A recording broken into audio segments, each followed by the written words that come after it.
جماعت بندی جو ہے، جڑے رہنا، اکٹھے رہنا، یہ اللہ کی رحمت ہے. اس سے اللہ کی رحمتوں کا نزول ہوتا ہے، اس سے انسان رب تعالی کی رحمتوں کا مستحق بنتا ہے.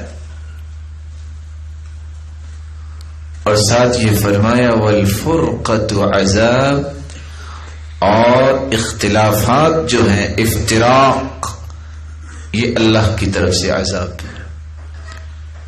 اور حدیث یہ کہتی ہے جس قوم کے اندر قرآن و سنت کا نفاذ نہیں ہوگا، وَمَا لَمْ تَحْكُمْ أَئِمَّتُهُمْ بِكِتَابِ اللَّهِ إِلَّا جَعَلَ اللَّهُ بَأْسَهُمْ بَيْنَهُمْ، جس قوم کے اندر اللہ تعالیٰ کی کتاب کے مطابق فیصلے نہیں ہوتے، اس قوم کے اندر خانہ جنگی ہو جاتی ہے. یہ حدیث نے بتا دی ہے.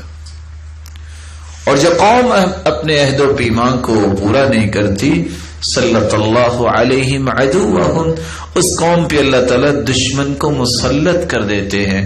اب یہ سٹیٹمنٹ تو آج سے 1400 سال پہلے اللہ کے رسول صلی اللہ علیہ وسلم نے دے دی تھی.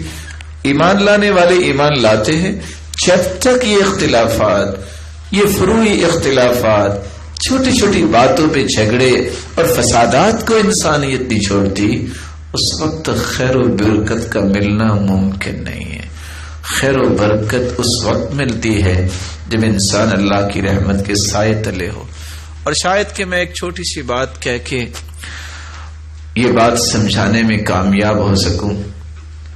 مجھے اگر کسی بات سے اختلاف ہو گیا ہے کسی کے ساتھ، اس کے اندر کوتاہی کمی ہے، تو میرے اندر کوئی کمی کوتاہی نہیں ہے.